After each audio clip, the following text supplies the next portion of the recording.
Hello everyone, welcome to mission Gurukul. Mission Gurukul के current affair session में आपका स्वागत है। तो आज हम लोग फोकस करेंगे 20 एंड 21 जून के न्यूज़ पे।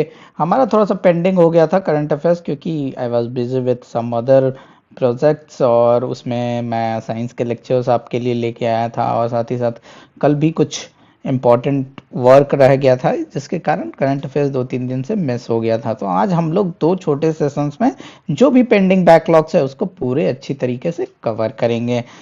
और आज के सेशन के बाद हम लोग अप टू डेट हो जाएंगे और फिर से डेली करंट अफेयर्स शुरू कर देंगे। तो चलिए शुरू करते हैं इन 2 डेज के न्यूज़ पे। सबसे पहले रिवीजन क्वेश्चन से शुरू करते हैं। तो पीएम स्वनिधि जो बार बार न्यूज़ में आ रहा है, उससे रिलेटेड फिर से क्वेश्चन करते हैं। तो पिछली बार क्वेश्चन हमने किया था कि किस टाइप की स्कीम है, हमने देखा था स्ट्रीट वेंडर्स के लिए स्कीम है।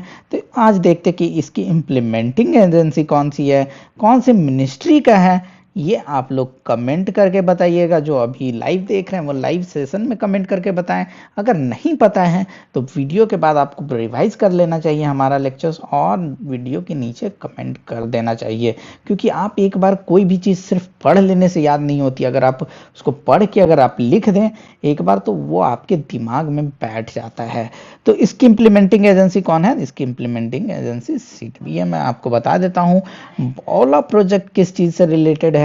तो ये रिलेटेड है आपके क्रोकोडाइल से रिलेटेड, और क्रोकोडाइल कंजर्वेशन से रिलेटेड, और 2-4 स्कीम्स हमने देखे हैं, और वो स्टेट वाइज देखे हैं। जैसे ये उड़ीसा का है, 1-2 स्कीम्स और हमने देखे थे, वो आप बता सकते हैं अगर आपको याद है। अगर नहीं याद है तो इस पे ज़्यादा फोकस नहीं करना है। अगर ईपीएफओ का एग्ज़ाम आप देने वाले हैं, सिर्फ अगर सिविल सर्विसेज का एग्ज़ाम देने वाले हैं, तो आपको अपने इन्वायरमेंट की नोट्स खोल के स्पेसिफिक प्रोजेक्ट्स जो क्रोकोडाइल से रिलेटेड है उसको थोड़ा सा एक बार रिवाइज कर लेना है।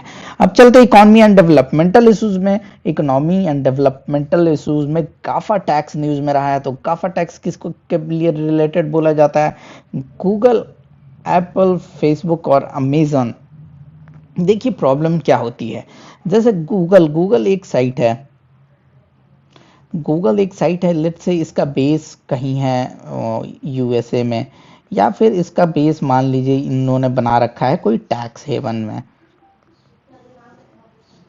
ठीक है, टैक्स हेवन मतलब जहाँ पे कॉर्पोरेट टैक्स या बहुत सारे टैक्स बहुत ही नेग्लिजिबल हैं। यानी जैसे देखिए इंडिया में अगर 30% कॉर्पोरेट टैक्स है, तो वहाँ के करेंसी में या वहाँ के लेवल में वहाँ देखिएगा 5%, 2%, 3% ऐसे टैक्स होते हैं।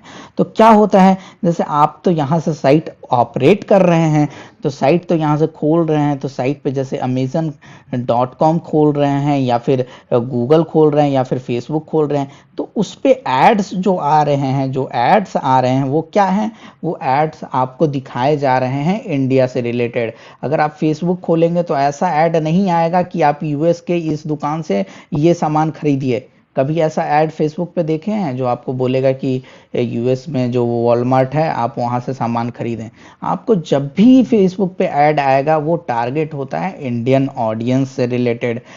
तो इंडियन ऑडियंस को टारगेट कर रहे हैं, इंडियन ऑडियंस में सामान बेच रहे हैं, लेकिन वो रेवेन्यू कहाँ जा रही है? वो रेवेन्यू डायरेक्टली जा रही है आपकी जो टैक्स हेवंस में है उसमें। तो उससे क्या हो रहा है कि वो एक टाइप से बाईपास कर रहे हैं यहाँ का टैक्स।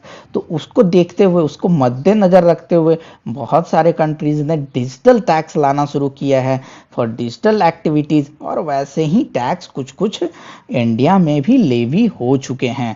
तो वैसे कौन कौन से टैक्स हैं? इंडिया 6% लेवी करता है, equalisation levy for digital companies advertising under. जो गूगल जैसे रेवेन्यू जो अर्न करता है, या फिर कोई और भी कंपनी है जैसे फ्लिपकार्ट भी अगर ऐड करके रेवेन्यू अर्न कर रही है, तो उस पर 6% इक्वलाइजेशन लेवी लगता है। उसके अलावा 2% जो कि रिसेंट है, ऑलमोस्ट 1 अप्रैल 2020 से शुरू हुआ है, वो क्या है?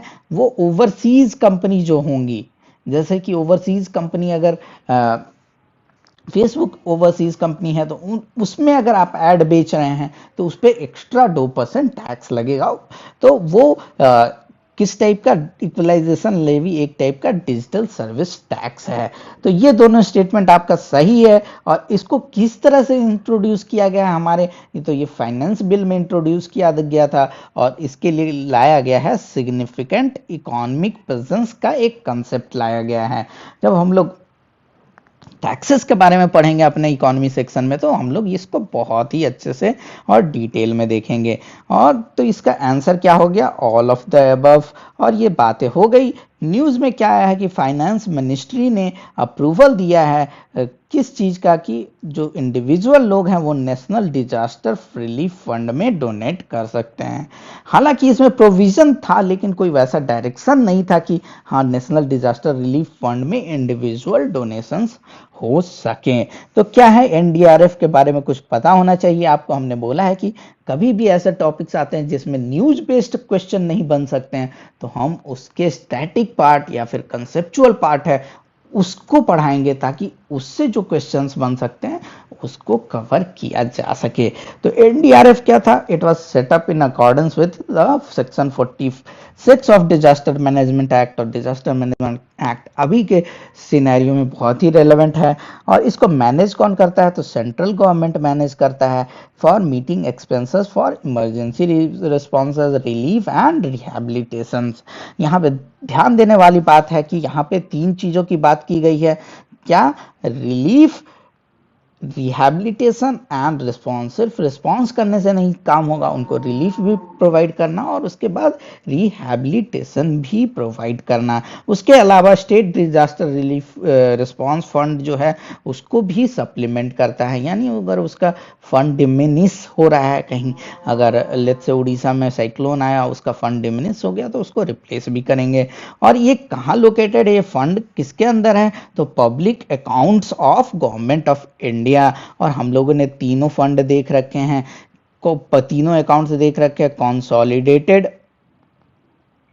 अकाउंट, और उसके बाद हमने देखा है पब्लिक अकाउंट्स, और एक है कंटिंजेंसी। तो आपको ये हमने देख रखा है, आपको रिवाइज करके इस वीडियो के नीचे कमेंट क्या कर देना है, इस वीडियो के नीचे इन तीनों से रिलेटेड जो आर्टिकल्स हैं इन इंडियन कॉन्स्टिट्यूशन उसको कमेंट कर देना है। और ये नॉट बेरिंग इंटरेस्ट टाइप का अकाउंट है, ठीक है। उसके बाद अब चलते हैं कि प्राइम मिनिस्टर प्रधानमंत्री नेशनल रिलीफ फंड के बारे में भी इससे लिंक कर लेते हैं क्वेश्चन करके। तो ये 1948 में बना था, किस चीज़ के लिए बना था, जो असिस्ट करने के लिए, जो डिस्प्लेस्ड पर्सन थे पाकिस्तान से उनको असिस्ट करने के लिए बनाया गया था। तो अभी किस चीज के लिए ये यूज होता है, अभी जो फ्लड और नेचुरल कैलेमिटीज ये सारी चीजें हैं उन चीजों से जो प्रॉब्लम हो रही है उनसे रिलीफ प्रोवाइड करने के लिए इसको अभी यूज किया जाता है। साथ ही साथ ये मेडिकल ट्रीटमेंट, हर सर्जरी, इन सब चीज़ों से partially defray the expenses from these kind of expenses. ठीक है, ये भी स्टेटमेंट सही है। ये हमने जानकारी के लिए क्वेश्चन दिया है ताकि आपको पता रहे। तो इसमें कौन सा इनकरेक्ट स्टेटमेंट है, कोई भी नहीं, तीनों स्टेटमेंट हमारा सही है। तो ये हमारा इकोनॉमी सेक्शन कवर हो गया। अब हम लोग चलते हैं पॉलिटी के तरफ। पॉलिटी के तरफ वर्ल्ड जस्टिस प्रोजेक्ट ने रूल ऑफ लॉ इंडेक्स निकाला है और इंडिया का रैंक क्या हुआ है, इंडिया का रैंक 69th है। यहाँ से 69 से हमें एक चीज और भी याद आनी चाहिए कि वर्ल्ड योगा डे जो भी बहुत न्यूज में रहा है वो उसका भी अप्रूवल जो मिला था वो यूनाइटेड नेशन के 69th सेशन में अप्रूवल मिला था इन दिसंबर 2014। तो ये एक टाइप से है कि ऐसे अगर चीज़ें याद आती है तो आप उसको लिंक कर लेंगे। तो अगर एक चीज़ भी आप भूल जाते हैं, लेट से आपको रूल ऑफ लॉ इंडेक्स नहीं याद आ रहा है, तो आप अगर ये भी याद होगा तो लिंक करके अगर याद रखेंगे तो एक साथ 4-5 चीज़ें याद रहेंगी।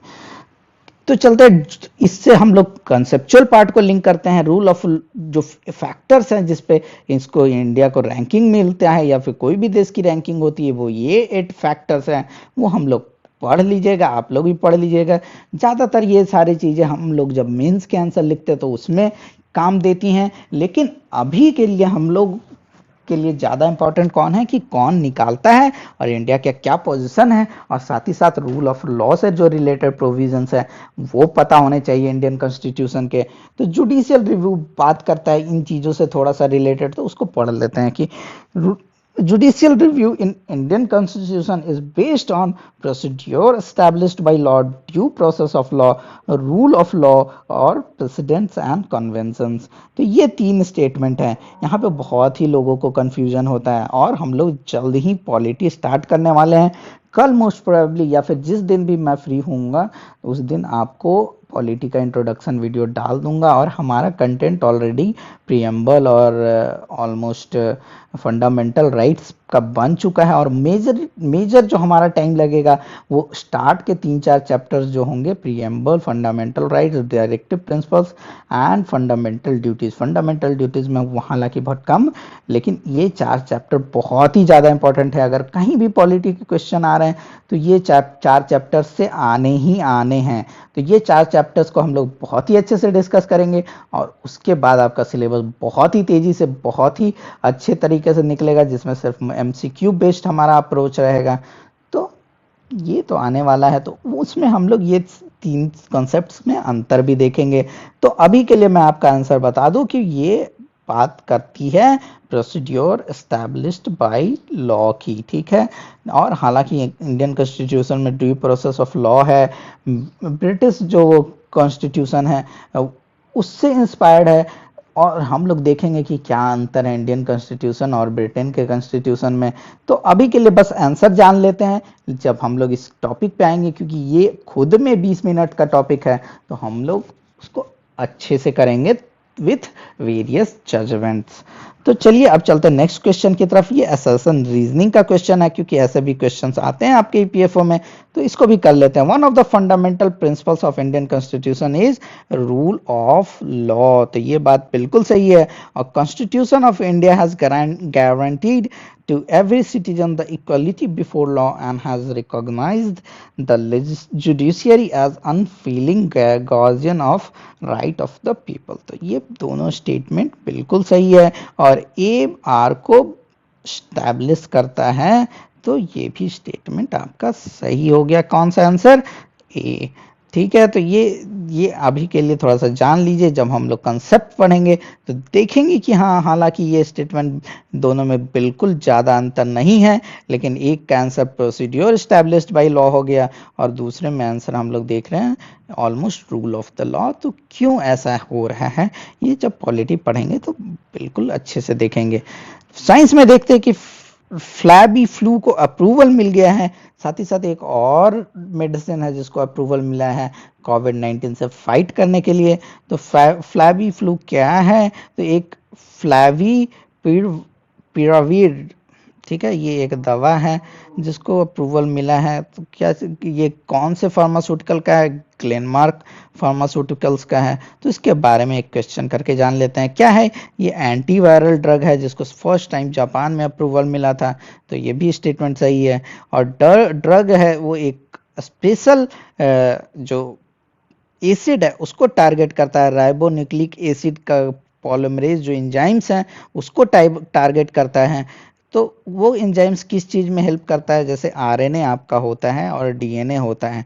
तो आरएनए डायरेक्टली काम नहीं करता है, आरएनए को ट्रांसक्रिप्ट करके डीएनए बनना पड़ता है उसका डीएनए, तब उसको यूज किया जा सकता है। एक टाइप से सिंपल टर्म्स में देखें तो ये जो एंजाइम्स है, जो राइबोन्यूक्लिक एसिड पॉलीमरेज, वो एंजाइम इसमें हेल्प करता है, ट्रांसक्रिप्शन और रेप्लिकेशन में हेल्प करता है, ठीक है। तो उसी एंजाइम को ये टारगेट करता है ड्रग, ताकि जो वायरस है वो बहुत तेजी से मल्टीप्लाई ना कर सके। तो उसके लिए ये स्टेटमेंट है। तो ये स्टेटमेंट तीनों सही है, तो इसका आंसर हो गया all of the above. One liners पे चल लेते हैं। वर्ल्ड हाइड्रोग्राफी डे मनाया गया 21 जून को, साथ ही साथ योगा डे मनाया गया इस दिन। तो योगा डे कब अप्रूवल मिला ऊपर भी देखे थे हमने, और आज भी देख लेते हैं। 11 दिसंबर 2014 को मिला था। इसका थीम क्या हुआ? तो yoga for health, yoga at home. नवरक्षक क्या है? एक टाइप का पीपीई किट है, ठीक है, नेक्स्ट स्टेटमेंट में चलते हैं। वर्ल्ड रिफ्यूजी डे मनाया गया कब? 20 जून को। इसका क्या थीम रहा? Every action counts. और साथ ही साथ एक न्यूज रहा जो कि हमारा एक्चुअली रिवीजन सेक्शन में होना चाहिए था, लेकिन मुझे ठीक नहीं लगा इससे क्वेश्चन देते हुए। क्यों? क्योंकि इसमें थोड़ा सा हम लोगों ने वैल्यू एडिशन भी किया है। हमने देखा था कि ऑलरेडी जो फाइनेंस कमीशन है वो 4 तरीके के ग्रांट्स देती है। ये हमारा स्टैटिक पार्ट का था, वो हमने डिस्कस कर रखा था। तो वो आपका असाइनमेंट रहा कि वो 4 टाइप के कौन कौन से ग्रांट्स हैं, वो वीडियो के नीचे कमेंट कर दें। और बाकी जो हम लोग देख लेते हैं कि जो ग्रांट्स है, जो एक स्पेसिफिक टाइप ऑफ ग्रांट्स जो रिकमेंड किया जाता है पंचायत के लिए, उसको कैसे डिवाइड किया जाता है। तो वो स्टेट फाइनेंस कमीशन के रिकमेंडेशन के बेसिस पे डिवाइड किया जाता है। हालांकि उसका मिनिमम और मैक्सिमम लिमिट फिक्स्ड है। तो यानी कि कोई स्टेट या तो 70 से 85% के बीच में ही दे सकता है। उनका अगर रहे, उनका बस चले, उनके स्टेट फाइनेंस कमीशन ने रिकमेंडेशन दिया तो 85% तक भी विलेज पंचायत को वो फंड डिस्ट्रीब्यूट होगा, और बाकी 10% और 5% ऐसे भी डिस्ट्रीब्यूट किया जा सकता है। यानी मैक्सिमम और मिनिमम लिमिट बता दी गई है। उसके बीच में जो स्टेट फाइनेंस कमीशन का जो रिकमेंडेशन होगा और जो स्टेट की मर्जी होगी, दोनों मिला के वो डिवीजन होगा। तो ये किस चीज की बात की गई? एक ग्रांट तो हमने देख लिया जो पंचायत को मिलते हैं। उस दिन हम लोगों ने 4 डिस्कस किए थे, उसमें से एक पता चल गया। बाकी 3 जो आपका काम रहा कि उसको कमेंट करके नीचे वीडियो में बता दें। तो ये तो हमारा 2021, क्योंकि संडे था तो ज़्यादा न्यूज़ नहीं रहा इसमें, लेकिन अगले सेशन में थोड़ा सा ज़्यादा न्यूज़ भी होगा, ज़्यादा क्वेश्चंस भी होंगे, तो उसको भी हम लोग कवर कर लेंगे। 8 बजे आज शाम में वो सेशन होने वाला है, तो उसको भी आप लोग जरूर अटेंड कर लें। और मैं एक्सपेक्ट करता हूँ कि असाइनमेंट्स आप सॉल्व करें। जैसे कि जो हमारे सर हैं कंप्यूटर के, जितेंद्र यादव सर, वो कुछ लोगों के जो कमेंट्स हैं वो शो भी करते हैं अपने लेक्चर्स में। तो अगर आप लोग चाहें तो मैं भी वो इंक्लूड कर सकता हूँ, ताकि आपको मोटिवेशन मिले कि हाँ सर ट्रैक कर रहे हैं कि हाँ कौन कौन से लोग कमेंट्स करते हैं, असाइनमेंट सॉल्व करते हैं।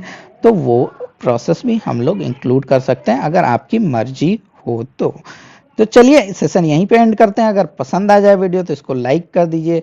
अगर ज़्यादा ही पसंद आ जाए, अगर लगे कि इसको दूसरे लोगों के साथ शेयर किया जा सकता है, थोड़ी उनकी जानकारी भी बढ़ाई जा सकती है, तो शेयर भी कर दें।